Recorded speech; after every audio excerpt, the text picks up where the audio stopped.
Hello guys, welcome to a new video. So in this video, it's going to be a tutorial on creating stunning and easy animation using Clip Studio Paint. So in this tutorial, we dive into the world of animation using Clip Studio Paint, exploring its tools and features that makes the animation both seamless and enjoyable and easy as well. So grab your stylus and let's get started. So first thing first, is setting up your canvas. So you can see this window just in front of us. So you click basically File, New, and you click on this animation. Should show up like so. So by creating a new canvas, you can adjust the size and resolution according to your animation requirements. So for me, keep the size of output frame like so, the width and height. Resolution, I do not change it. This is the recommended size if you want to publish a video on YouTube or any other platforms. So for the blank space, I keep my top and bottom, left and right the same. You can adjust it to your liking. Okay. Timeline. Timeline name, I don't really change it. I do it for later. For now, I'm just going to name it Timeline 1. Frame rate is 24. You can change it. For me, I'm just going to go with 24 for now and add more if I needed to. Playback time is 24 as well. Scene number 1, shot number 1, and division line number 6. To be honest, I'm not really familiar what division line means, but for now we're just going to keep it 6. Okay, so with these requirements, let's get started. Click OK, and your canvas should look like this. So to see your animation window, you either click on this layer icon down here, should show up like so, or just click window, where is it? Timeline X. Click it and it should pop out like so. So let's get started on our animation.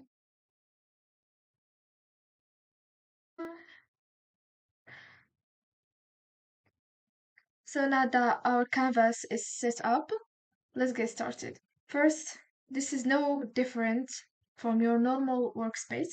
So for the animation, you either click on this layer icon and it should appear like this, or click Window, Timeline X, click on it, and your timeline will pop out like this. So to get started, simply click on New Animation folder first. Okay, your animation folder. So everything inside this animation folder will move, but not any layers. You need to be a new animation cell. We call them cells in Clip Studio. You can move them freely however you want. And if I click a normal, go outside my animation folder and click new raster layer, it won't appear on my timeline because it's just a normal layer. It's not an animation cell. So we don't want this. You need to click new animation cell so you can have a new animation layer that you can work with. Okay? Think of these as special layers designed for animation. Everything you include in this animation folder will move as individual frames, creating a single shot or sequence. Here's an example to make it a little bit clear. Imagine you have 3 frames, numbered 1, 2, and 3. When you draw something in frame 1, this is 1. I'm going to draw something really easy, 1. Then number 1, like this.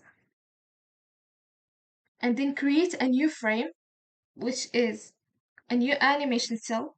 Let's go to 4 and click on new animation cell. And let's draw 2. Okay? It's like moving from one frame to another, like in a flip book. I'm going to add a new number. Let's go to 8. New animation cell. Let's add 3. Now, if I play my animation, it's going to appear 1, 2, 3, 1, 2, 3, like this. So each frame is like a snapshot of the action, and when you flip through them quickly, it creates the illusion of movement. So to sum it up, by using animation cell layers inside your animation folder, you're essentially creating a series of individual frames that, when played in sequence, bring your animation to life. It's like putting together a series of pictures to tell a story through motion. Also, we have another feature which is onion skin. You need to enable this so you can see the next and the previous uh, layer. So like then now I'm in 2, I can see the previous one which is 1 and the next one which is 3. This is important when you have a consecutive type of action where you want to repeat the same thing over and over again. It's very helpful. So now that we know more or less the basics, let's get started on our animation. Let's First, I draw my sketch, okay? In a normal folder, in a normal layer. Until now, we're not working in a new animation folder. This is just a normal folder. I draw my sketch. I draw where the light is coming from. This is very optional. And I write what I want to move. Details. Hair movements, pupils shaking, sweet drops, eye frowning, and panting. Then, in another sketch, I draw the changes like this. Eye frowning, the mouth, panting, sweeten. And another, the next sequence, I'm going to have this face.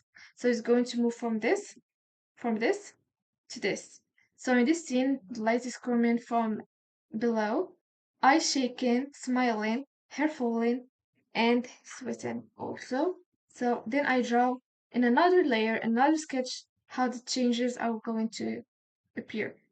So my first sequence is him just looking like this. Then I'm going to change it, animate it so you would look like he's frowning and smiling.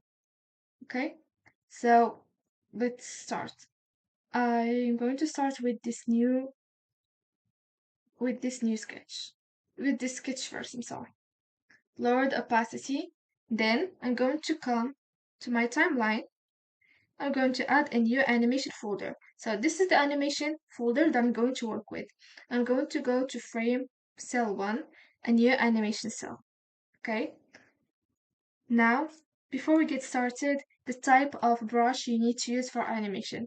I do not recommend, if you are a beginner just like me, I do not recommend using a real G pen when the pressure varies with your hand pressure. You can go from narrow to wide. I recommend a brush with little to no pressure. There is a lot of brushes like this, as you can see, but I don't really like this one. I like a little bit of the texture. I'm going to leave this brush in the comments. It looks like this. And draw as little details as you can, especially with hair.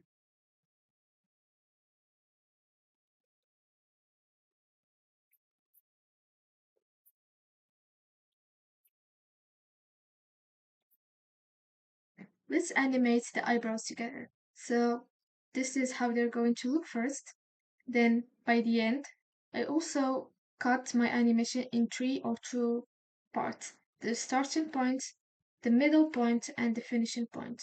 For now, my first frame 1, they're going to look like this. Then the middle, I'm going to choose 5. You can adjust it to your liking later. For now, I'm just going to go with 5. New animation cell. This is onion skin. Going to see the previous layer, how it looks like.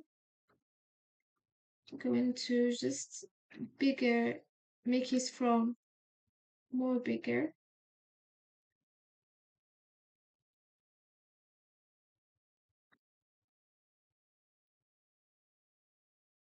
Then I'm going to go to 10, new animation cell, and the finish. Okay, to play it, looks like this.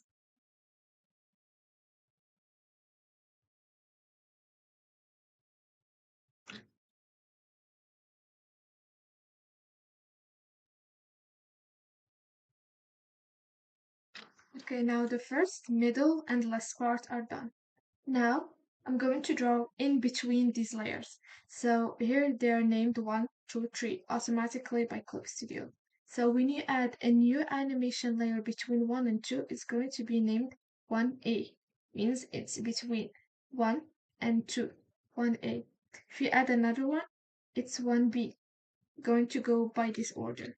And now let's just going to add 1A.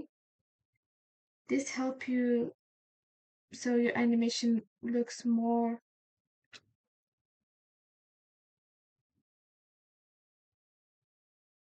fluid. Basically, just going to redraw the eyebrow. Then I'm going to add a new animation cell again. Like I said, it's going to be named 1B.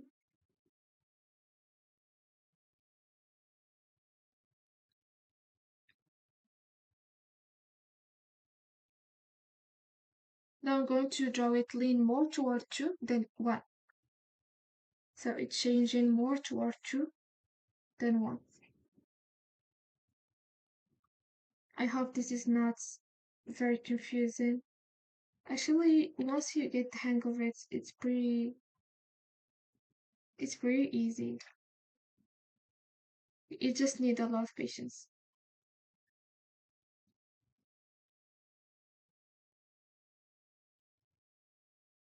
Then I'm going to add once again between 2 and 3 layers. And like I said, they're going to be named 2A.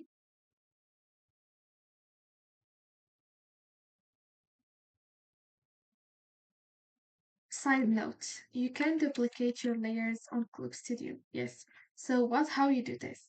You go to your layer, right click, duplicate layer. Note, it's going to appear on here, but it won't appear on your timeline.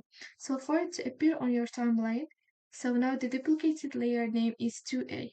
You go where you want to add this layer, go, right click, you choose it, here it is, 2A. Or you can go here, assign cell to frame. What was the name 2A? Click on it. Okay, and it's automatically duplicated.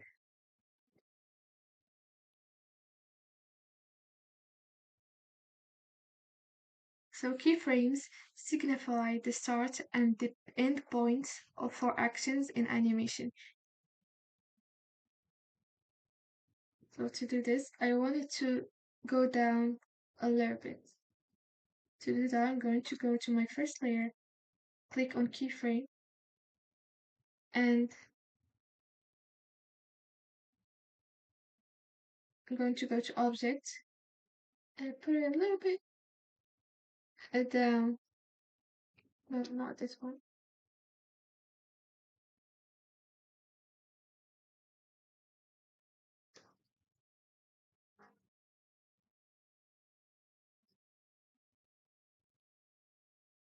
So as you can see, you can move it from the top and then go to the end and move it to the bottom, and it will create the illusion that it's moving from up down.